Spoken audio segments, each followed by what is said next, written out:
This is an important story. This is a story that almost no one knows about. It happened so long ago that it's all but been forgotten. But this story is important nonetheless because it gives you a sense of what life was like for Black people in a time when no one protected us. What happened to the Black woman I'm going to tell you about must be shared. Her story of pain and injustice should not be forgotten because what she suffered was real, and she lived with it for the rest of her life. This story is just one of thousands. Martha Kendrick McMillan was born in Alabama in 1913 to Tom Kendrick and Martha Lane, the children of enslaved Black people. Like most Black people during that time, Martha's family worked as farmers. Martha attended school in Segregated, Alabama, and attended up to the 8th grade. When she was 18 years old, she married Mal McMillan. Mal was born in 1904 in Bullock County, Alabama, to William and Sally McMillan. Mal would go on to become a Baptist preacher and minister. Together, Mal and Martha had 8 children. In 1946, Martha McMillan was 35 years old. Martha and Mal lived in Union Springs, Alabama. Martha worked as a bus attendant and also as a part-time maid for Margaret Green Cook and her husband Reynolds Cook in Union Springs. When jewelry came up missing, the Cooks immediately accused Martha of taking the jewelry. On the evening of September 5th, 1946, Sheriff Joseph L. Pickett and Margaret Cook's husband, Reynolds Cook, and his brother-in-law, Rail Green, they broke into Martha's home. Martha was home with her 8 children. Reverend Mal McMillan, he was away attending the Baptist convention in Atlanta and he wasn't home at the time. The men demanded to know where the rings were. Martha told them that she did not know anything about the rings and didn't take anything and didn't know what they were talking about. They then searched Martha's home. When they didn't find anything, Rail Green, he kicked Martha in the face and he threatened to take her life if she did not tell them where the jewelry was hidden at. He kicked Martha so hard in the face that he knocked her teeth loose. Martha told them that she did not steal anything and didn't have anything or the rings at all. They weren't satisfied with the answers though. So they arrested Martha and took her to the Union Springs jail. Once at the jail, they threw Martha into a cell. The Greens and the Cooks proceeded to beat Martha in the cell while the sheriff stood outside and watched and did nothing. They questioned Martha about the rings, but still, Martha had no information to give them. Sheriff Pickett then left and he returned with a 4-foot-long rubber hose and he passed her through the cell bars to Rail Green, who then beat Martha with it. He beat Martha across her face and across her shoulders and arms repeatedly. Despite the beating, Martha told him over and over again that she did not steal the rings. When beating her with a hose didn't work, Rail Green and Margaret Green Cook's husband, they beat her some more. They pointed a weapon at Martha and they told her not to scream while they beat her and while they whipped her. They then said that they would fire the weapon at Martha and take her life if she did not tell them where she hid the rings at. But Martha had nothing to tell them because she did not steal the rings from the Cook's home. So they continued to beat her and whip her with the hose. They whipped Martha so long with the hose that they wore it down. They wore it down to the point where it was too short to whip Martha anymore with it. Sheriff Pickett watched as they beat Martha and did nothing to stop it. Martha begged the sheriff to stop them. He told Martha that if she told them what they wanted to know, that they leave. After they beat Martha for hours, the sheriff and the men drove Martha home. On the way home, Comer Green, another brother of Margaret Green Cook, he told Martha that if she did not tell them what they wanted to know, that they would hang Martha from a tree and lynch her, and then they would let the buzzards eat her body. Martha told them that they would have to do that because she did not steal the rings or anything from the Cook's home. Martha and her family were terrified after this happened, and they didn't tell anyone. 6 days later, on September 11, 1946, Mrs. Cook and her brother Comer Green came to Martha's home again and told Martha that they would have her arrested and beat again if she did not find the rings in 24 hours. Martha feared for her life and decided to take action. The very next day, Martha and her husband took a train to Montgomery to talk to a white lawyer about what they should do. They wanted justice, but they didn't know where to turn.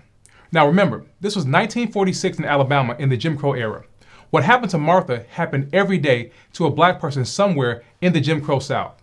The lawyer knew that what happened to Martha was wrong and it was against the law.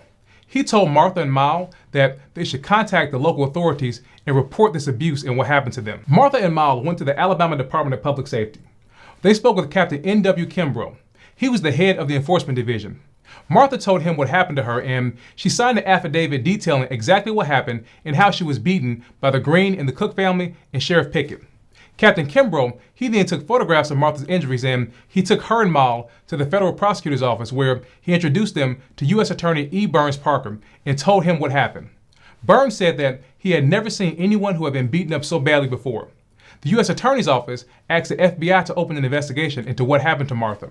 Captain Kimbrough and the federal authorities also escorted the McMillan's back to Union Springs to protect them from further attacks from the sheriff and the Cook and Green family. Soon after that, the FBI began investigating what happened.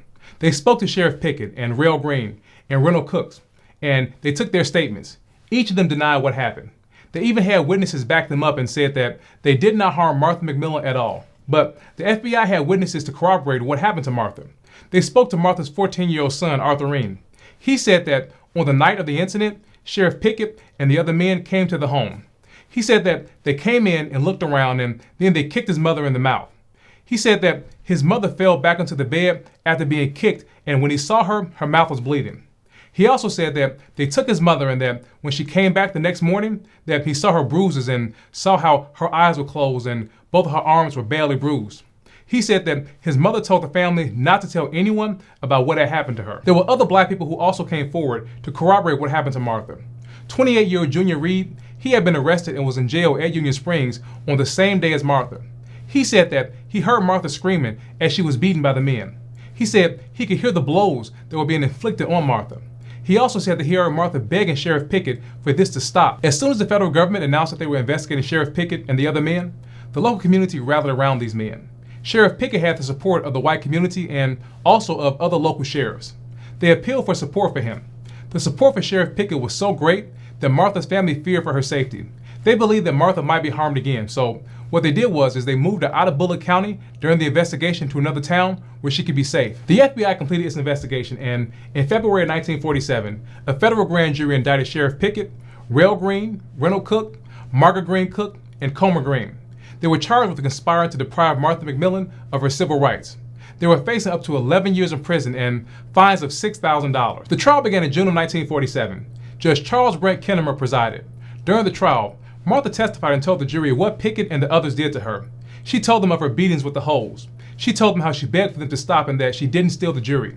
FBI agents Henry Slate, Gordon Smith, Pierce Pratt, and Captain Kimbrough also testified on Martha's behalf. They told the jury how what happened to Martha was supported by evidence and also by photographs. Two of Martha's children also testified about how they saw Martha being beaten inside the home that night, and when she came back, she was covered in blood and bruises. Sheriff Pickett and the defendant's only defense was to attack Martha's reputation. They had several witnesses testify that they did not believe Martha and that she was lying and that her injuries were not real or they weren't caused by the sheriff and the other men. They even called a black woman named Marie Pendleton who testified that Martha told her that her injuries had been inflicted on her by a white business owner whom she owed money to. Now, we can safely assume that this woman was lying and was forced to tell this story by the sheriff and the Cook and Green families. The defendants argued that because Martha waited a week to report what happened, her injuries could have come from something else. Sheriff Pickett testified in his own defense, and he said that he and Rail Green did go to Martha's home to look for the rings, but that they had Martha's approval to search her home. He said that they asked Martha to come with them to a place that she sometimes visited in Union Springs, and Martha agreed, and that they searched this place while Martha waited in the car. Afterwards, they brought Martha back home without hurt, harm, or incident. Mrs. Cook and her brother Comer Green also admitted that they did go to Martha's home 1 week after the incident, but that they only went to talk to her. They said they made no threats at all towards Martha. During the closing arguments, the prosecution asked the all-white jury not to let their own prejudice get in the way of doing what was right. The prosecutor asked them how would they feel if this brutal beating happened to a white woman and not a black woman named Martha McMillan. Well, the jury didn't care and let their racial prejudice guide the decision in the case. It took the jury less than 50 minutes to acquit all 5 of the defendants of all charges. It's not exactly clear what happened, but records indicate that Mal and Martha separated. Martha moved to Indiana and remarried a man named Douglas Williams. Together, they ran a flower shop. Martha died in August of 1975 at the age of 62. Mal died in January of 1976 at age 72. One of the things we found in our research is that one of Martha and Mal's daughters, Doris, died tragically in Gary, Indiana in 1972. Doris and her 19-year-old daughter, Linda, their lives were violently taken from their home as a result of gang violence. Doris was believed to have been a small-time narcotics dealer who was selling to put her daughter Linda through college. There was a huge gang war going on at the time in Gary, and people were losing their lives left and right at that time. When Doris refused to pay a $500 franchising fee to a local crime organization named The Family, they came to her house and they took Doris and Linda's lives. I tell you this part of the story because you have to wonder, what would have happened to the McMillan family had Jim Crow and segregation not won in 1947? What would have become of Martha and Mal had had they not had to live with the fact that Mal could not protect his wife and his children in the home because of racism? Would Mal and Martha have stayed married? Would Doris and her daughter Linda have never been in that situation in Gary had Doris not had to watch her mother be beaten in the home and then be re-victimized by a justice system that let her attackers go free? Well, we don't know the answers to those questions, but what we do know is that Jim Crow won in 1947 when they let Sheriff Pickett and the Cooks and the Greens beat Martha and then let them get away with it. Jim Crow destroyed the McMillan family and thousands of other black families during that time. The pain that racism causes does not go away. You just don't get over it and move on with your life. Martha McMillan never got justice for what happened to her. Like many black people during that time, she had to live with the shame and the humiliation and the scars of what happened to her for the rest of her life, while her abusers were celebrated and lived comfortable lives. Sheriff Pickett continued on in his position and was reelected many times after that, and died in the year 2000 at the age of 87. And the same goes for Margaret Green Cook. She was able to live a comfortable life until age 89 when she died in 2007. But not Martha. She died young after living a life filled with the pain and memories that Jim Crow caused her. Martha McMillan's story is very important. While what happened to her may never be made into a movie or talked about along with the other well-known accounts of what happened to black people, her story is still important, and what she suffered and went through should not be forgotten. I want to know your thoughts on this video. Had you ever heard of Martha McMillan and what she went through, and how did it make you feel learning what she suffered and what her family suffered? Drop me a comment down below and let me know your thoughts.